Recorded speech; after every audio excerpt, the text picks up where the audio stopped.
Hi అండి, ఎలా ఉన్నారు? నేను మీ సరోజ అండి. ఈరోజు మన రెసిపీ వచ్చేసి వినాయకునికి ఇష్టమైన ప్రీతికరమైన ఒక మంచి కమ్మనైన రెసిపీ అండి. పాల తాలికలును ఉండ్రాళ్ళ పాయసం. ఇది వినాయకునికి చాలా చాలా అంటే ఇష్టం అండి. ఇలా చేసి ఈ పండుగకు పెట్టండి, వినాయకునిది మెప్పు పొందండి. అంత బాగుంటాయి. నా ఛానల్ ఫస్ట్ టైం చూసే వాళ్ళైతే వెంటనే సబ్స్క్రైబ్ చేసుకోండి. పక్కకున్న బెల్ ఐకాన్ క్లిక్ చేస్తే నేను పెట్టే ప్రతి వీడియో మీ ఫోన్కు నోటిఫికేషన్ రూపంగా వస్తుందండి. వెంటనే చూసేసి చేసుకోవచ్చు. ఇప్పుడు దీని తయారు చూద్దాము. వీడియోలోకి వెళ్దాం పదండి. 1 కప్పు బియ్యం పిండి, పొడి బియ్యం పిండే తీసుకోవాలి. అట్లనే ఒక చిటికెడంతా సాల్టు, కొంచెం బెల్లము చప్పగుండకుండా వేసుకోవాలి. వేసుకున్నాక 2 స్పూన్ల దాకా నెయ్యి వేసుకొని మనం పిండి అంతా పొడి పిండిని ముందుగాల అంతా కలుపుకోవాలి. రప్పు చేత్తు మనం వేసిన నెయ్యి బెల్లం అంతా కలిసేటట్టు అదంతా పిండి అంతా కలుపుకొని ఇప్పుడు పిండి అంతా ఒక దగ్గరికి అనుకొని అది ఆరిపోకుండా దానికి ఒకటి మూత పెట్టి పక్కకు ఉంచుకోండి. ఇప్పుడు మనం స్టవ్ అంటు పెట్టి స్టవ్ మీద 1 కప్పున్నర వాటర్ వేసుకోవాలి. నేను సగ్గుబియ్యాన్ని ముందే నానబెట్టుకున్నాండి. మనకు వాటర్ బాయిల్ కావాలి, మరుగుతుండాలి. నేను సగ్గుబియ్యం ఒక 2 స్పూన్ల దాకా ఒక 10 నిమిషాలు నానబెట్టుకుంటే సరిపోతుంది. నానబెట్టుకున్న నేను ఒక 10 నిమిషాలు. మనకు వాటర్ మరుగుతుంటప్పుడు మనం ఆ సగ్గుబియ్యాన్ని వేసి ఉడికించుకోవాలి. ఉడికించడం అంటే పూర్తిగా ఉడకద్దు, కొంచెం హాఫ్ బాయిల్ లెక్క అయితే సరిపోతుంది. చూడండి, అట్లా ఉడికినాక మనం ఇప్పుడు స్టవ్ ఆపుకొని ఇప్పుడు ఆ నీళ్ళని పక్కకు పెట్టుకొని సగ్గుబియ్యాన్ని ఇప్పుడు మళ్ళీ వేరే గిన్నె తీసుకొని దాంట్లో ఒక 1/2 కప్పు వాటర్ వేసుకోండి. 1 కప్పు బెల్లానికి 1 కప్పు వాటరు కరెక్ట్ సరిపోతుందండి. మనకు బెల్లం అన్నది కరిగితే సరిపోయిద్ది. కరిగి కొంచెం 2 పొంగులు వస్తే సరిపోయిద్ది. బెల్లాన్ని అంతా మనం ఇప్పుడు కరిగించుకోవాలి.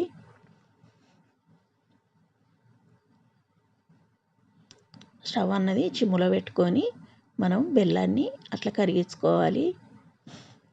చూడండి, పొంగులు రావాలి, కొంచెం చిక్కిగా అయ్యేటట్టు.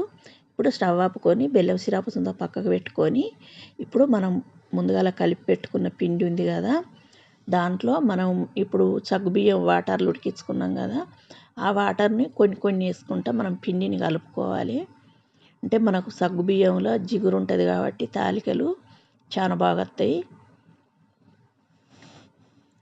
అందు గురించే మనం సగ్గుబియ్యం వాటర్ వేసే కలుపుకోవాలి. మీకు సగ్గుబియ్యం ఇష్టం లేకపోతే మీరు అదే సగ్గుబియ్యం ప్లేస్లో పెసరపప్పు తీసుకోవచ్చు.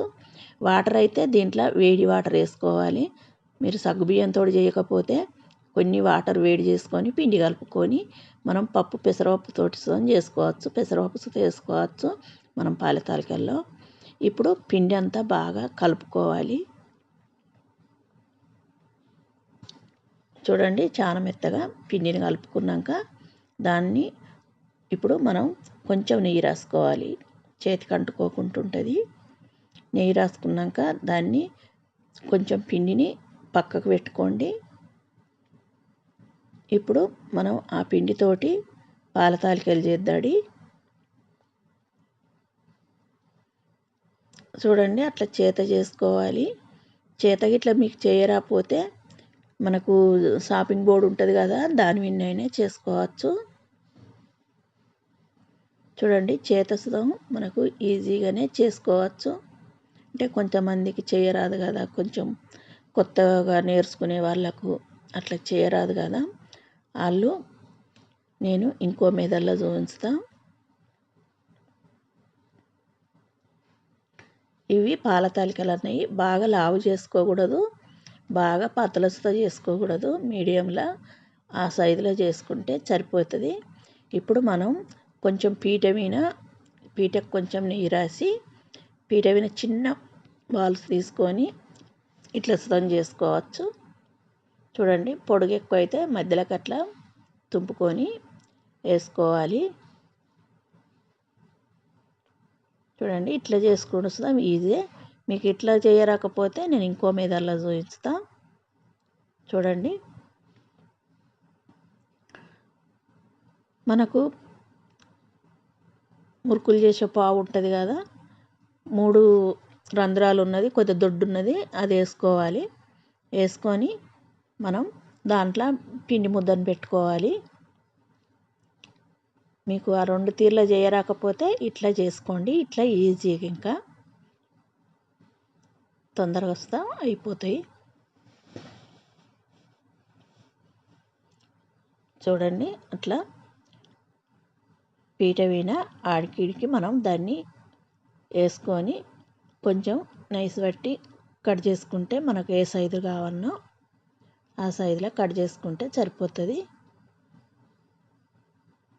చూడండి ఇట్లా చాలా ఈజీగా చేసుకోవచ్చు. చూడండి మనకు చక్కగా వస్తాయి. మీరు డైరెక్ట్ పాలలో వస్తే వేసుకోవచ్చు. మనం ఇట్లా రెడీ చేసి ఉంచుకుంటే ఈజీగా ఇంకా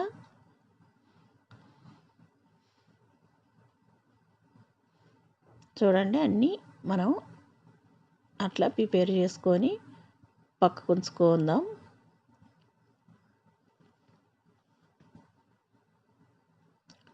ఆ సైజ్ ఆ పొడుగు ఉంచుకోండి సరిపోతాయి. ఎక్కువ పొడుగు ఉంటుందో బాగోవు. ఇప్పుడు మిగతా పిండితో ఉండ్రాలు చేద్దాము. కొద్దిగా చిన్న బాల్ అంతా పక్కకు పెట్టుకోవాలి. ఇప్పుడు కడవదంతో ఉండ్రాలు చేసుకోవాలి. ఉండ్రాలు ఆ సైజులో చేసుకోండి. మరీ ఎక్కువ చేత్తేస్తాం మనకు చక్కగా ఉడకాయి. ఆ సైజులో చేసుకుంటే మనకు చక్కగా ఉడుకుతాయి. పాల తాలికలలో కలిసిపోతాయి. పెద్దగా చేసుకోకండి, ఆ సైజు చేసుకోండి. ఆ పిండి ముద్దని మనం ఒక హాఫ్ కప్పు వాటర్ తీసుకొని చిన్న కప్పుతోటి దాంట్లో మనం అదంతా కలుపుకొని పక్కకు ఉంచుకోవాలి. ఇప్పుడు సగ్గుబియ్యం ఉంది కదా, మనం వాటర్ పిండిలో పోసుకోగా ఇంకా మిగిలినవి అట్లనే వాటరే పొయ్యిన పెట్టుకొని స్టవ్ మీద పెట్టుకున్నాక అందులో 3 కప్పుల పాలు వేసుకోండి. చిక్కటి పాలు వేసుకోండి, చాలా బాగుంటాయి టేస్టీగా. ఇప్పుడు 3 కప్పుల పాలు వేసుకున్నాక మనం దాన్ని కలుపుకుంటూ ఉండాలి.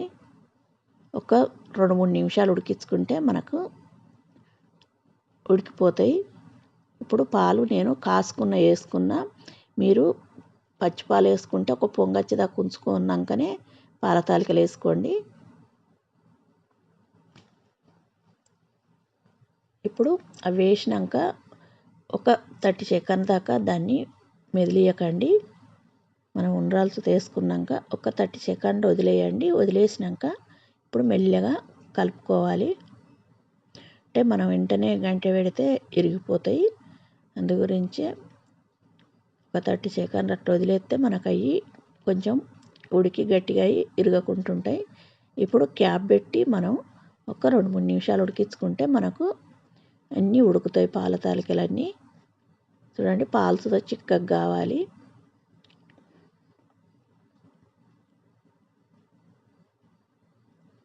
ఇప్పుడు మనం కలిపి పెట్టుకున్న పిండి ఉన్నది కదా, దాన్ని పోసుకోండి. మనకు దాంతో చిక్కగా అవుతుంది పాయసం అన్నది. అందు గురించి అది వేసుకున్నాక మళ్ళొక్కసారి దానికి క్యాప్ పెట్టేసి మళ్ళొక్క నిమిషం ఉడికించుకుంటే మనకు అంత పర్ఫెక్ట్గా ఉడుకుతుందండి. చూడండి మనకు ఉడికిందా లేదా అన్నది ఒక తాలికని మీరు చూసుకోవచ్చు. చూడండి అట్లా ఒక స్పూన్ పట్టి అంటే కట్ అవుతుంది. ఇప్పుడు కొద్దిగా స్టవ్ అన్నది సిమ్లో పెట్టుకొని దాన్ని కొద్దిసేపు అట్లా కలుపుకుంటూ ఉండండి. కొద్దిగా చిక్కగా అవుతుంది. కొద్దిగా చిక్కగా అయినాకనే మనం స్టవ్ ఆపుకుంటే ఇంకా కొద్దిగా చిక్కగా అవుతుంది. చూడండి అట్లుంటే సరిపోతుంది. మనకు చల్లారే వరకు ఇంకా కొంచెం చిక్కగా అవుతుంది. ఇప్పుడు స్టవ్ ఆపుకుందాం. స్టవ్ ఆపుకున్నాక వేరే చిన్న గిన్నె పెట్టుకొని దాంట్లో ఒక 2 టేబుల్ స్పూన్ల దాకా నెయ్యి వేసుకోండి. 2-3 కానీ. ఇప్పుడు అందులోనే కొంచెం డ్రై ఫ్రూట్స్ తీసుకోవాలి. నేను జీడిపప్పును కిస్మిస్లు తీసుకున్నా. ఇప్పుడు వీటిని వేపుకోవాలి మంచిగా. వేపుకున్నాక ఇప్పుడు అవి పక్కకు పెట్టుకొని మనకు ఇదంతా చల్లారాలి. చల్లారినాకనే బెల్లపు సిరప్ పోసుకోవాలి, లేకపోతే మనకు పాలు ఇరిగిపోతాయి. ఇప్పుడు మనం డ్రై ఫ్రూట్స్ వేసుకుందాం. డ్రై ఫ్రూట్స్ వేసుకోవచ్చు, అట్నే ఇలాచి పొడుసు తీసుకోండి. ఒక స్పూన్ దాకా వేసుకున్నాక అంతా కలుపుకోండి. అంతా కలుపుకొని ఒక్క 10 నిమిషాలు వదిలేసుకుంటే మనకు పూర్తిగా బెల్లం సిరప్ ఇది చల్లారుతుంది. మనకి ఇది కొంచెం వేడున్నా పర్లేదు, కానీ బెల్లపు సిరప్ని టోటల్గా చల్లారాలి. చూడండి, మనకిప్పుడు చల్లారింది, పాయసం సుధా చల్లారింది, బెల్లపు సిరప్ చల్లారింది. ఇప్పుడు బెల్లపు సిరప్ పోసుకుందాము. స్టెయినర్ చేసుకోండి, ఏమన్నా నలకలు అవి ఉంటే వచ్చేస్తాయి. నేను తీసుకున్నది మంచి బెల్లమే కాబట్టి నలకలు ఏమి లేవు, అయినా చేసుకుంటే మంచిది కదా. ఇప్పుడు మనం అదంతా ఒకసారి కలుపుకుందాం. చూడండి, మనకు 1 కప్పు బెల్లం అన్నది 1 కప్పు పిండికి స్వీట్ అన్నది కరెక్ట్ సరిపోయిందండి. స్వీట్ మంచిగానే ఉంటుంది, మరీ ఎక్కువ వద్దు తక్కువ వద్దు. చూడండి, అంతొకసారి అలా కలిపేసుకొని దేవునికి ప్రసాదంగా పెట్టండి. నచ్చిందంటే ఒక లైక్ చేయండి, షేర్ చేయండి, సబ్స్క్రైబ్ చేయండి. నా ఛానల్ సబ్స్క్రైబ్ చేసుకొని వాళ్ళు వెంటనే సబ్స్క్రైబ్ చేసుకోండి. మీ ఫ్రెండ్స్కి ఫ్యామిలీ మెంబర్కి షేర్ చేయండి. పాయసం అయితే సూపర్ ఉంటుందండి. ఇలా ఒకసారి ట్రై చేయండి. చూడండి, అంతా మనం సర్వింగ్ బాల్లో తీసుకొని మనం దేవునికి ప్రసాదంగా పెట్టచ్చు. చూడండి, మనకు ఆ చిక్కదనంతో సూపర్ టేస్ట్తో ఉంటుంది. తప్పక ట్రై చేయండి.